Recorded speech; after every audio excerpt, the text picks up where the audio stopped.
I need to show you one little thing that blew my mind, and that's the last big update in RX 10. So what we did a couple of versions back was we introduced a feature called Spectral Recovery. Now this is useful when you have bandwidth limited audio, like in a phone call or in a Zoom call, or if somebody records their vocals with a phone, which happens. Now, if you look at the spectrum, you can see that this has been hard, like limited above 5 kilohertz and below 200 hertz. Might sound like a telephone, and I think it does. Just bought a Spanish revival house. It's got high ceilings and exposed beams. We're super excited to add some... Now, a couple of years ago, I would have said, well, this is not great, we can't work with that. But then we introduced Spectral Recovery, which looks like this. And I'm going to keep this short. Spectral Recovery resynthesizes frequencies above a certain threshold and below a certain threshold, or let's say frequency band. And you can set this frequency borders here by just hit learn, and RX will look at the file and then try to resynthesize the frequencies above or below these boundaries. And this looks like, let's say, I'm going to bring it up at minus 3 dB, whatever RX is resynthesizing. And you can activate spectral patching, which means eventual borders or eventual gaps that were created by compressing an audio file. Some codecs use masking technologies where they just strip out audio. You can have them patched back. So I'll just hit render.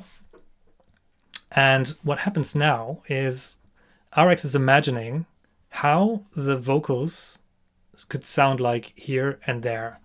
And if I just play this back for you, let's listen to the initial state. Just bought a Spanish revival house. And then I switch over to It's got high ceilings and exposed synthesized beams.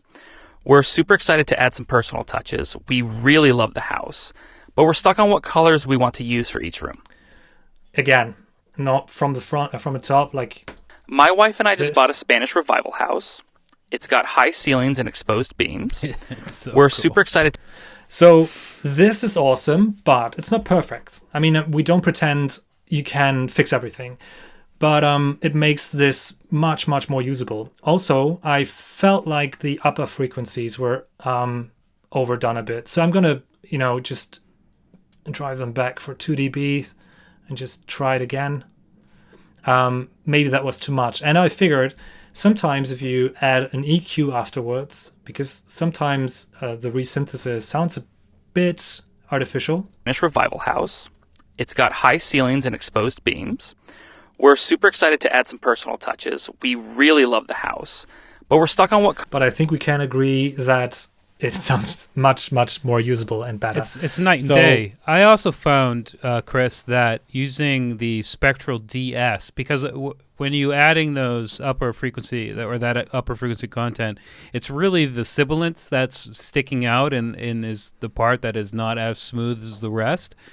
The Spectral DSer has a really good preset that's like darken sibilance or something.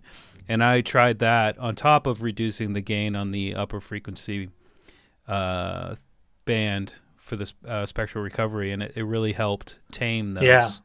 And I can only recommend to watch Joshua's video on RX10, because you did something, the use case that came up was you have a podcast, somebody's phoning in from the outside world, you detect that person with speech to text or text navigation, and then edit only this person phoning in from the outside world with an old school phone and resynthesize the missing frequencies.